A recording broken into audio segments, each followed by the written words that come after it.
dependency.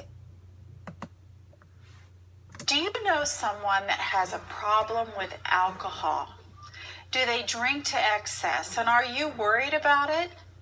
Do you know the difference between alcohol abuse and alcoholism? Watch this video, and not only will you know the difference, but you're going to know what to do about it.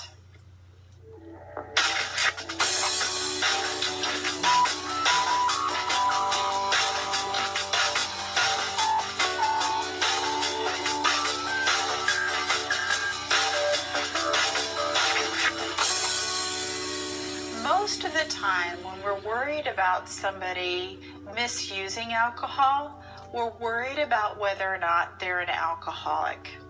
Now, alcoholism, it can end careers, cripple families, and change somebody's life forever. But this may sound funny because what I'm more worried about are those people who abuse alcohol more than the people that are alcoholics. So yes, alcoholism is the most severe form. The symptoms of being an alcoholic, they're really obvious. Abusing alcohol, though, they're less obvious. It's harder to detect the symptoms of somebody who is abusing alcohol. You know, the problems fester and fester undetected until you guessed it, there's a crisis. As a psychologist, it's the person who abuses alcohol that scares me the most, because when they're abusing alcohol, there's a slow burn of destruction in their relationships and in the quality of their life.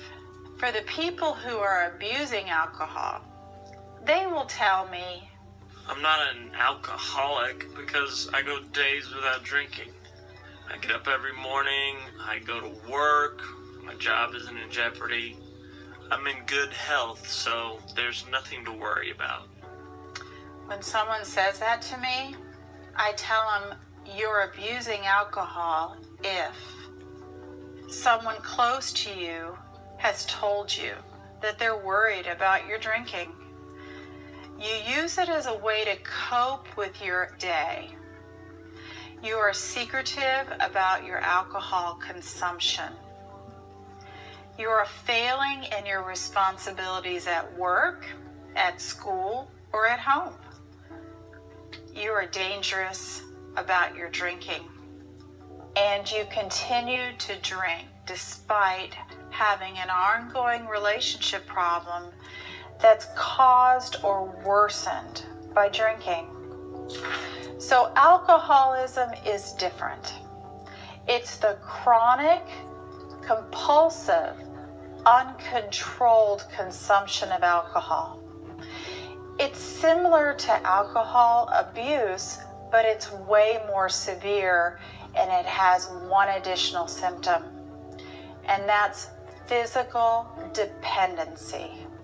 If you rely on alcohol to function and you feel physically compelled to drink, then more than likely you are an alcoholic. There are two major warning signs of alcoholism: tolerance and withdrawal. Tolerance means that over time you need more and more alcohol to feel the same effects. With withdrawal, drinking to relieve or avoid those withdrawal symptoms, that's a huge red flag. When you drink heavily, your body gets used to the alcohol and experiences withdrawal symptoms if it's taken away. Everyone who eventually becomes an alcoholic at some point abused alcohol. But not everybody who abuses alcohol will for sure go on to become an alcoholic. Now, without intervention, chances are pretty good that alcohol abuse will turn into alcoholism. So what do you do about it? You talk about the white elephant in the room. You don't dance around the subject and just keep secrets. You tell them you're worried about them, and you tell them you want to help them get some help. Here are some things to consider when you're trying to help somebody who has an alcohol problem. As much as you may want to, and as hard as it is for you to watch, you can't make somebody stop drinking. The choice is really up to them. The person that you care about is going to need treatment. They're going to need support and new coping skills to overcome a serious drinking problem. Recovery is hard. It requires a lot of time and patience, and it's going to require your support. Somebody who has a problem with alcohol isn't going to just magically be a different person once they're sober. The problems that led to their abuse, they have to be faced too. If you smell alcohol or you see the remnants of alcohol use around, it's very likely that they have a problem. Don't fall for all those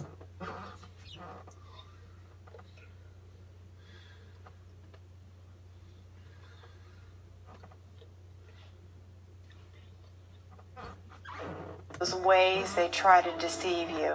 If they don't want you to know something, it's very likely you're not going to find out unless you go look.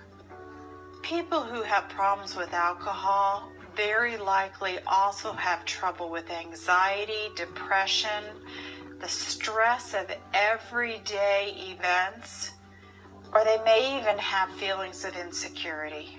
The alcohol abuse may be a way they're trying to feel numb instead of face the issues. Triggers stimulate a relapse. It's important to know all those things that may be triggers. Identify what the triggers are and help that person find substitutes. When someone believes they can handle their triggers on their own, you know what? They're more likely to relapse. Unfortunately, many people have trouble with relapse after they get treatment. This doesn't mean the treatment failed. Try to help the person you care about see relapse as a chance to do better and to keep working on those skills to avoid drinking. If you're the person that has a problem with alcohol, get some help. Call your physician, talk to your clergy, go see a psychologist, tell a friend. You don't have to go through the process of getting sober all alone.